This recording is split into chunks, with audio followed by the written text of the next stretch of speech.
Hi, I'm Pauline. Hi, I'm Bradley. Hi, I'm Joyce. Hi, I'm Gordon. Hi, I'm Rikki. Hi, I'm Yvonne. One of my friends who works with social work obviously knew my story, and I said I really want to find my files and I want to sort of make sense of my childhood, my past, because there's a lot of sort of, missing things here and there. And she said, well, you should speak to an MP. So I went to Hamza Yousaf, and he sat down with two of his workers, and I sat with my friend, and when I told them my story, I think most of them were all crying, and I was the one that was trying to console everyone else. But when he said, we hear you, we believe you, we want to help you, and that was the start of it all, of looking for my files and trying to make sense of really what happened as a child. It's important that we are believed, because as a child, going through what you go through and being told by the social work they didn't believe us, to carry that all your life. That's why I didn't speak up about anything, it just silenced me as a person. So Victim Support is an independent charity organisation, and what we do is we support witnesses and survivors, obviously, that are given evidence in court. So while I was supporting others in courts, I was also going through my own criminal justice process as well.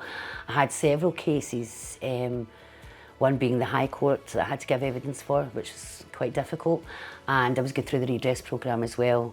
So it was a lot. I can't say it wasn't. There was days that I wanted to throw the towel in and give it all up, but I'm a very resilient person. So it was sheer determination, to get through it. And I found that with supporting others as well as going through it, I was becoming stronger, I was becoming more resilient. In a strange way, it's like supporting that person. I was getting so much from them as they were getting from me as well. And that was very healing for me. I found that my resilience was even more stronger, and I'm more determined that I wanted to help more people. The staff at Victim Support decided that they would like me to meet Princess Anne. I was asked personally, I think there was 12 of us that got asked personally to meet Princess Anne. So I got to meet her in person. I had a really good chat about my work that I've done with Victim Support, the other roles that I do with Future Pathways. We spoke about a lot of the things. So it was really nice again to sort of meet royalty, of course, and be respected and honoured for the work that I have done with Victim Support. That was a pivotal moment in my life. We're working within that sort of criminal justice system and sort of seeing how it operates from a sort of side angle. It made me think, if I can learn law, then I can help, those who have went through all sorts of crimes, trauma, I would sit in the courts and watch the lawyers and things and watch how they operate, and I was like, I can do that. So it really sort of inspired me to go, I've learned a lot about it, I want to learn more.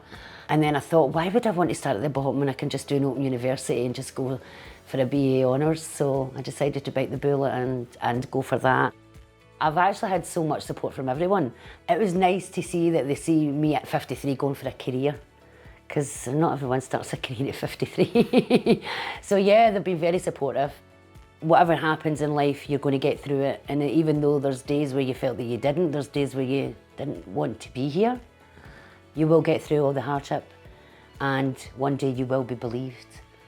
And then when that day comes, you'll look back and you'll go, your voice was worth it. Speaking out was worth it.